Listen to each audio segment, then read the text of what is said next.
నకిలీ మద్యం కేసులో నమోదైన కేసుల దర్యాప్తును సీబీఐకి బదిలీ చేయాలని కోరుతూ వైసీపీ నేత జోగి రమేష్ దాఖలు చేసిన పిటిషన్కు విచారణ అర్హత లేదని AP advocate general Dammalapati Srinivas హైకోర్టులో వాదనలు వినిపించారు.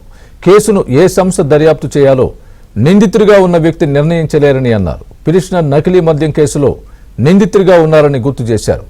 వ్యాజ్యం దాఖలు చేసే నాటికి పిటిషనర్ కేసులో నిందితుడిగా లేరని, ఆ తర్వాత నిందితుడిగా చేర్చారని అన్నారు.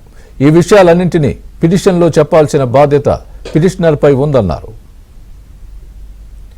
ఈ వివరాలని పరిగణనలోకి తీసుకున్న న్యాయస్థానం వ్యాజ్యం దాఖలు చేసిన అనంతరం జరిగిన పరిణామాలు వివరాలతో అదనపు అఫిడవిట్ దాఖలు చేయాలని పిటిషనర్ తరపు సీనియర్ న్యాయవాదిని ఆదేశించింది.